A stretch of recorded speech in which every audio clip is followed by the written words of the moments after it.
Hello friends, welcome back to my YouTube channel Education Arena. From today onwards, I am going to start Indian Contract Act 1872 on my channel. So you can watch my videos regularly, and from today onwards, I will regularly upload video on Indian Contract Act section wise section. So friends, this is my first video. So I hope that you all will like, share and subscribe to my channel. So let's start the video without wasting the time.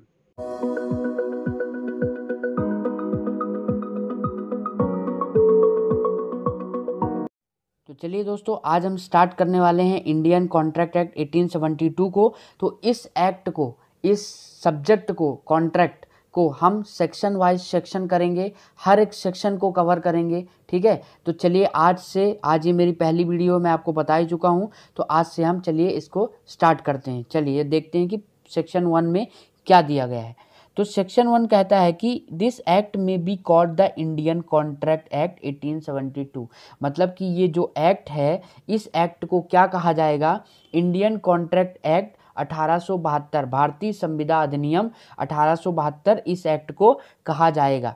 Clear है? इसी में आगे चलिए देखते हैं क्या बोल रहा है कि it extends to the whole of India except the state of Jammu and Kashmir. मतलब कि ये जो इंडियन कॉन्ट्रैक्ट एक्ट होगा 1872 का, ये पूरे भारत में लागू होगा, लेकिन except the state of Jammu and Kashmir, मतलब जम्मू और कश्मीर को छोड़ के पूरे भारत में ये अधिनियम, संविदा अधिनियम, भारतीय संविदा अधिनियम 1872 लागू होगा। ठीक है, आगे पढ़ते हैं। It shall come into force on the first day of September 1872। मतलब कि ये लागू होगा पूरे भारत में सिवाय जम्मू एंड कश्मीर के। लेकिन ये कब लागू किया गया था? 1 सितंबर 1872 को ये लागू हो गया था। क्लियर है यहाँ तक? तो यही चीज़ दी गई है सेक्शन फर्स्ट में। बहुत ही इजी लैंग्वेज में हम समझने वाले हैं, आपको टेंशन लेने की ज़रूरत नहीं है। बस आप रजिस्टर और पेन लेके बैठें, ये सब चीज़ें नोट डाउन करते जाएं, जिससे आप बाद में भी समझ सकें। चलिए हम सेक्शन 2 की ओर बढ़ते हैं अब, और देख लेते हैं कि सेक्शन 2 में क्या है। तो ये है सेक्शन 2, और सेक्शन 2 में कुछ डिफिनीशन दी गई हैं, कुछ मतलब ऐसे वर्ड्स हैं जिनकी डिफिनीशन दी गई है, तो उन डिफिनीशन को हम देख लेते हैं। ठीक है, तो चलिए हम इसको देख लेते हैं। तो सेक्शन 2A, ये हम 2A पढ़ रहे हैं। कौन सा? सेक्शन 2A पढ़ रहे हैं। तो सेक्शन 2A में क्या दिया गया है, ध्यान से समझिएगा कि when one person signifies another his willingness. कहने का मतलब है कि जब एक आदमी दूसरे आदमी को अपनी इच्छा बताता है, मतलब अपनी डिज़ायर, अपनी विलिंगनेस बताता है, टू डू और अब्सटेन फ्रॉम डूइंग एनीथिंग, कुछ करने के लिए या कुछ ना करने के लिए। कहने का मतलब कि जबकि एक व्यक्ति किसी बात को करने या करने से प्रवृत्त रहने की अपनी रजामंदी देता है, किसको? With a view to obtaining the assent of that either to such act or abstinence to make proposal. मतलब कि जब एक आदमी किसी दूसरे आदमी को किसी काम को करने या उसको प्रवृत्त रहने, मतलब ना करने के लिए कोई, मतलब कि अपनी इच्छा जाहिर करता है, और इच्छा इस उद्देश्य से जाहिर करता है कि सामने वाला आदमी उसको एक्सेप्ट कर ले। ठीक है, तो ऐसे में इसको बोलते हैं प्रपोजल। अब इसको प्रपोजल बोलते हैं, हम इसको आपको और अच्छे से समझा देते हैं। देखिए प्रपोजल कैसे होता है। ठीक है, तो जैसे हम एक एग्जांपल ले लेते हैं। चलिए, ए और बी दो पर्सन है। ठीक है, तो ए ने बोला कि मैं एक पेन बेचना चाहता हूँ। ठीक है, ए ने बोला मैं एक पेन बेचना चाहता हूँ। ठीक है, तो ए ने क्या किया? ए ने प्रपोज कर दिया, प्रपोज कर दिया। अब क्यों ए ने बी को बोला? ए को लगा कि बी खरीदेगा उसको। ठीक है ना, तो यहाँ पे जब एक आदमी दूसरे आदमी को, एग्जाम्पल से समझिएगा कि जब ए ने बी को बोला कि मुझे पेन बेचना है, तो वो अपना प्रस्ताव रख रहा है, प्रपोजल रख रहा है। ठीक है, कि मुझे पेन बेचना हो गया। तो ये होता है क्या? इसी को बोलते हैं हम प्रपोजल। तो डिफिनीशन में यही दिया गया है कि when one person is signifies another his willingness to do or abstain from doing anything with a view to obtaining the assent of that either to such act or abstain said to make a proposal। तो इसको बोलते हैं proposal, प्रस्ताव। ठीक है ना। आप वैसे भी समझ सकते हो कि डेली लाइफ में जैसे मान लीजिए किसी की शादी है तो आप प्रस्ताव लेके जाते हो ना कि इसकी लड़की की शादी से करना, तो अगर उसको एक्सेप्ट होगा तो ठीक है, इसीलिए जाते हो ना कि मतलब क्या उद्देश्य रहता है, क्या एम रहता है आपका कि सामने वाला एक्सेप्ट करेगा या नहीं करेगा। तो जब इस उद्देश्य से होता है तो वो प्रपोजल रखा जाता है, ठीक है, प्रस्ताव रखा जाता है। तो ये हमारा सेक्शन 2A हो गया। क्लियर है यहाँ तक? चलिए हम आगे बढ़ते हैं और सेक्शन 2B को देखते हैं। अब 2B क्या कहता है कि when the person to whom the proposal is made signifies his assent thereto the proposal is said to be accepted। इसको भी एक एग्जाम्पल से समझिएगा, उसी एग्जाम्पल से, ठीक है ना। चलिए अब जैसे मैंने आपको बताया था कि ए ने बोला कि मुझे एक पेन बेचना है, तो किससे बोला था? बी से बोला था। तो ए ने क्या किया? प्रपोजल दिया, उसको प्रस्ताव रखा कि मुझे एक पेन बेचना है। अब मान लीजिए कि जो बी है वो या तो एक्सेप्ट करेगा या तो रिजेक्ट कर देगा उसको, है ना। तो जब ऐसी कंडीशन आ जाती है कि एक आदमी क्या करता है? प्रपोजल देता है और एक आदमी एक्सेप्ट करता है, तो जब वो आदमी एक्सेप्ट कर लेता है तो उसको बोला जाता है एक्सेप्टेंस, ठीक है। उसको क्या बोला जाता है? एक्सेप्टेंस। हिंदी में स्वीकृति बोली जाती है उसको। हिंदी में क्या बोली जाती है? स्वीकृति, ठीक है ना। ध्यान रखिएगा कि जब एक आदमी प्रस्ताव रखता है और दूसरा आदमी क्या कर लेता है? उसको एक्सेप्ट कर लेता है, तब उसको एक्सेप्टेड माना जाता है, मतलब उसको स्वीकार कर लेता है, स्वीकृति दे दी जाती है, ठीक है। चलिए 2B में ही थोड़ा आगे बढ़ते हैं। A proposal when accepted become promise, कि जब प्रपोजल होता है, प्रपोजल समझ गए आप क्या होता है? जब ए ने बी से बोला कि मुझे पेन बेचना है, तब वो ए ने क्या किया? प्रपोजल किया। तो व्हेन अ प्रपोजल एक्सेप्टेड, जब प्रपोजल को एक्सेप्ट कर लिया जाता है, बिकम्स अ प्रॉमिस। अब यहाँ पे उसी एग्जाम्पल में समझिएगा, उस एग्जाम्पल में चलिएगा। देखिए यहाँ पे ए ने बी से प्रपोज किया था कि मुझे पेन बेचना है, और जब बी एक्सेप्ट कर लेता है तो इसको स्वीकृति बोली जाती है। लेकिन जब बी एक्सेप्ट कर ले जाता है तो इसी चीज को क्या बोलते हैं? प्रॉमिस बोलते हैं। क्या बोलते हैं? प्रॉमिस, मतलब वचन, ठीक है। तो 2B भी क्लियर हो गया आपको अच्छी तरीके से, कोई दिक्कत तो नहीं है इसमें। चलिए हम आगे बढ़ते हैं। 2B भी आपको क्लियर हो गया। एक बार और मैं समझा देता हूँ अच्छे से कि जब प्रपोजल किया जाता है और जब सामने वाला आदमी उसको एक्सेप्ट कर लेता है तो उसको एक्सेप्ट बोलते हैं, स्वीकार। और जब वो एक्सेप्ट कर लेता है उसी चीज़ को प्रॉमिस बोलते हैं, वचन। जब उसने बोला कि मुझे पेन बेचना है और बी ने एक्सेप्ट कर लिया कि हाँ मुझे खरीदना है, तो दोनों के बीच में क्या हो गया? प्रॉमिस हो गया, वचन हो गया। क्लियर हो गया। चलिए अब 2C को देख लेते हैं। 2C क्या बोल रहा है कि the person making the proposal is called the promisor and the person accepting the proposal is called the promisee. बहुत इजी है, चलिए हम आपको एग्जांपल से समझा देते हैं। हमने क्या बोला था? ए और बी दो पर्सन थे, ठीक है। अब हमने क्या बोला था कि जो प्रपोजल करता है, प्रपोजल कौन किया था? ए ने प्रपोजल किया था, तो इसको बोलते हैं प्रॉमिसर। क्या बोलते हैं? प्रॉमिसर। राइटिंग थोड़ा मेरी खराब है, देख लीजिएगा आप अच्छे से। प्रॉमिसर बोलते हैं, ठीक है। मतलब कि जो प्रपोजल करता है उसको प्रॉमिसर बोलते हैं, और जो प्रपोजल एक्सेप्ट करता है, ठीक है ना, जो प्रस्ताव को स्वीकार कर लेता है, उसको क्या बोलते हैं? प्रॉमिसी बोलते हैं, ठीक है। प्रॉमिसर और प्रॉमिसी ये दिया है सेक्शन 2C में। क्लियर हो गया? चीज जो मैंने आपको समझाई वही लिखा है कि the person making the proposal, जो आदमी प्रपोजल कर रहा है उसको प्रॉमिसर बोलते हैं, और जो आदमी प्रपोजल को एक्सेप्ट कर रहा है उसको प्रॉमिसी बोलते हैं। को हिंदी में, मतलब प्रॉमिसर को हिंदी में बोलते हैं वचनदाता, और प्रॉमिसी को बोलते हैं वचन ग्रहीता। क्लियर हो गया ये भी चीज। चलिए अब हम आगे बढ़ते हैं सेक्शन 2D में। चलिए तो यहाँ देख लेते हैं सेक्शन 2D क्या कहता है। और सेक्शन 2D बहुत इंपॉर्टेंट है, इसको ध्यान रखिएगा।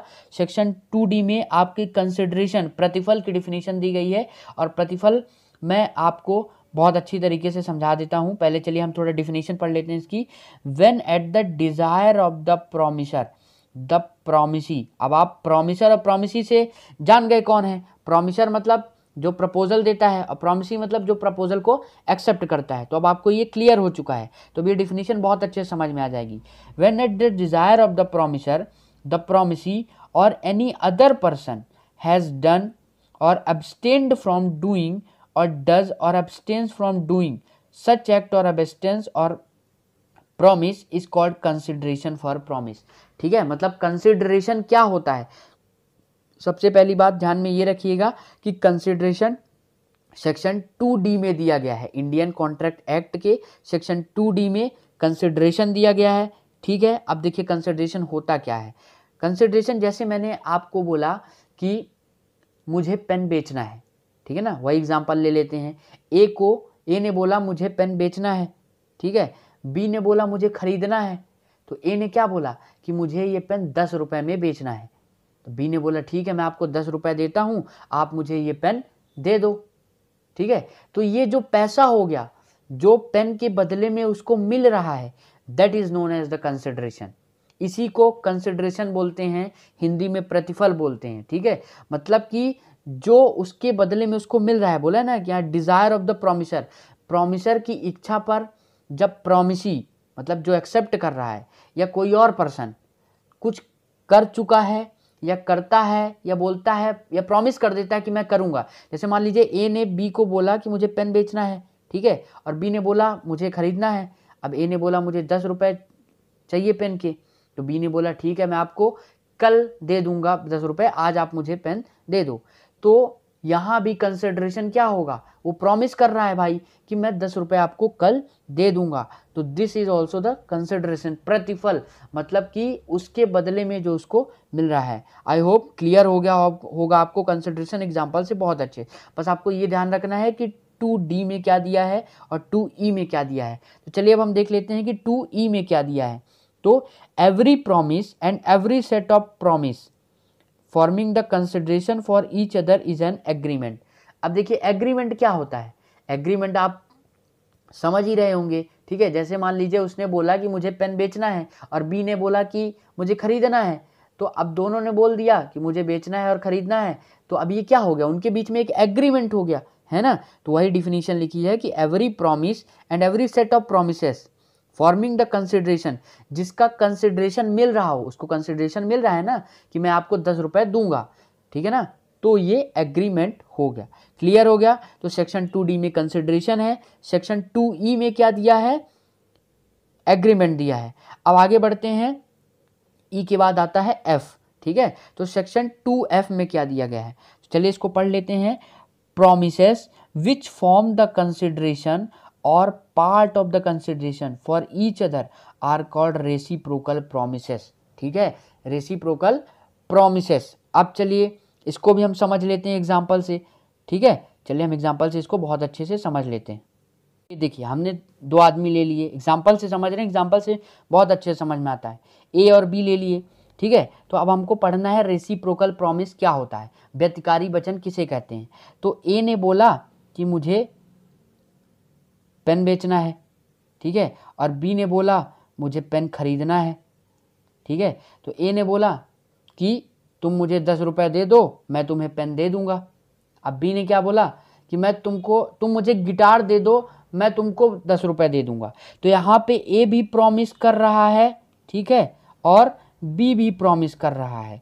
तो ए बी के लिए प्रॉमिस कर रहा है और बी ए के लिए प्रॉमिस कर रहा है। तो यही होता है रेसिप्रोकल प्रॉमिस, जिसमें क्या होता है, form the consideration or part of the consideration for each other, मतलब एक दूसरे दोनों प्रॉमिस करते हैं एक दूसरे के लिए। ये समझ में आ गया आपको। चलिए आगे बढ़ते हैं हम। क्लियर हो गया। रेसिप्रोकल प्रॉमिस सेक्शन 2F में दिया गया है, एक बार और पढ़ लेते हैं इसकी definition. Form the consideration or part of the consideration for each other, एक दूसरे के लिए ये प्रॉमिस करते हैं कंसिडरेशन देने का। एग्जाम्पल में मैंने समझाया कि आप मुझे 10 रुपए दे दो, मैं आपको पेन दे दूंगा, और उसने क्या बोला था कि आप मुझे पेन दे दो, मैं आपको 10 रुपए दे दूंगा। तो दोनों प्रॉमिस कर रहे हैं, है ना। तो यहाँ पे रेसिप्रोकल होता है, दोनों एक दूसरे के लिए प्रॉमिस करते हैं, ठीक है। अब सेक्शन 2G, ये बहुत इंपॉर्टेंट है, इसको ध्यान में रखिएगा, ठीक है। An agreement not enforceable by law is said to be void. अब एग्रीमेंट समझ चुके हैं आप क्या होता है। तो जो एग्रीमेंट कानून के द्वारा, लॉ के द्वारा इन्फोर्सिएबल नहीं होता है, प्रवर्तनीय नहीं होता है, वो वाइड हो जाता है, वो शून्य हो जाता है। क्या हो जाता है, वो शून्य हो जाता है, मतलब उसकी कोई वैल्यू नहीं रहती, वो शून्य हो जाता है। An agreement not enforceable by law is said to be void. Clear हो गया 2G। चलिए आगे बढ़ते हैं। अब देखिए सेक्शन 2H क्या बोलता है। ये सारे सेक्शन बहुत इंपॉर्टेंट है, इसको ध्यान में रखिएगा कि an agreement enforceable by law is a contract. अब देखिए क्या बोला गया था, यहाँ पे देखिएगा कि सेक्शन 2G में क्या बोला गया था कि एन एग्रीमेंट जो इन्फोर्सेबल नहीं है वो वाइड हो जाएगा, लेकिन H में क्या बोला गया है कि वो एग्रीमेंट जो इन्फोर्सेबल है कानून के द्वारा वो कॉन्ट्रैक्ट हो जाएगा, वो संविदा हो जाएगी। ठीक है, जिसको कानून के द्वारा, जो कानून के द्वारा प्रवर्तनीय है, जो इन्फोर्सेबल है, वो क्या हो जाएगा, कॉन्ट्रैक्ट। कॉन्ट्रैक्ट यही सब होते हैं जो आपको मैंने बताया अभी। ठीक है, तो चलिए अब हम सेक्शन 2I पढ़ लेते हैं, और ये लास्ट है हमारा। क्या है ये कि वाइडेबल कॉन्ट्रैक्ट क्या होता है, इसको भी बहुत अच्छे समझेंगे।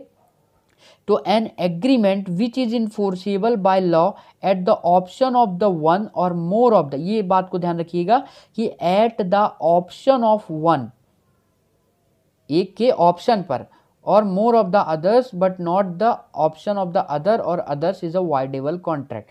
इसको भी एग्जांपल से समझते हैं, एग्जांपल से बहुत अच्छे से समझ में। वाइडेबल कॉन्ट्रैक्ट को थोड़ा एग्जांपल से समझ लेते हैं। तो देखिए जैसे हमने एग्जांपल लिया, एक आदमी ए है और एक आदमी बी है। ठीक है, अब बी आता है और ए को गन पॉइंट पर रखकर, मतलब उसके सर में गन रखकर बोलता है कि मुझे तुम्हारा घर चाहिए, मुझे बेचो। लेकिन ए बेचना नहीं चाहता उस घर को। ठीक है, अपने घर को नहीं बेचना चाहता। बी जो है उसको क्या करता है, मजबूर करता है। ठीक है, घर बेचने के लिए गन पॉइंट पे, गन पॉइंट पे। ठीक है, तो अब डर गया ए, तो ए ने घर बोला, बी ने क्या बोला कि मुझे तुम्हारा घर 1 लाख रुपए में चाहिए, 1 लाख में तुम्हारा घर चाहिए मुझे। ठीक है, तो अब ए ने बेच दिया। ठीक है, ए ने डर के मारे बेच दिया। अब वाइडेबल कॉन्ट्रैक्ट क्या होता है समझिएगा। तो देखिए अब ए के पास ऑप्शन है, वहां पे मैंने बताया था ऑप्शन को ध्यान में रखिएगा। ए के पास ऑप्शन है, ठीक है, कि बाद में वो कोर्ट में जाकर इसको वाइड करा सके या वाइडेबल करा सके। मतलब कि कोर्ट में जाकर वो तो ये बोल दे कि मुझे ये कॉन्ट्रैक्ट मजबूरी से किया गया था मेरे ऊपर। ठीक है, मतलब कि दबाव बनाकर मेरे ऊपर ये किया गया था, तो ये हो जाएगा। और दूसरा ऑप्शन क्या है कि वो चुपचाप बैठे, अपना घर बेच दिया तो बेच दिया, अब 1 लाख रुपए वो पा चुका है। ठीक है, डर के मारे वो कुछ नहीं बोल सकता। तो यहाँ पे ऑप्शन है उसके पास, तो यही बोला है कि जब ऑप्शन पे हो। ठीक है ना, तो यही डिफिनीशन हमने पढ़ी थी। क्या डिफिनीशन पढ़ी थी एक बार देख लेते हैं हम। देखिए कि an agreement which is enforceable, जो इन्फोर्सेबल हो बाय लॉ के द्वारा, कानून के द्वारा, eight the option of the one, किसी एक के ऑप्शन पर। ठीक है, तब वो क्या हो जाती है, वॉइडेबल कॉन्ट्रैक्ट हो जाती है। क्लियर हो गया। आई होप आपको ये सारे सेक्शन क्लियर हो गए होंगे। तो आज की इस वीडियो में हमने क्या देखा, सेक्शन 1 देखा, और सेक्शन 2 में 2A 2B 2C 2D 2E 2F 2G H I सारे देख लिए हमने। ठीक है, अब ये मेरी इंडियन कॉन्ट्रैक्ट एक्ट 1872 की पहली वीडियो थी। तो आप कमेंट बॉक्स में ये ज़रूर बताइएगा कि मैं आपको समझा पाया, आपको समझ में आया या नहीं। अगर नहीं आया है तो मैं अगली वीडियो में और ज़्यादा प्रयास करूँगा आपको समझाने की। लेकिन अगर आपको समझ में आया हो तो इस चैनल को सब्सक्राइब ज़रूर करिएगा, वीडियो को ज़्यादा से ज़्यादा लाइक करिएगा, शेयर करिएगा, और हम बहुत जल्द आपके लिए अगली वीडियो लेकर आएंगे। धन्यवाद।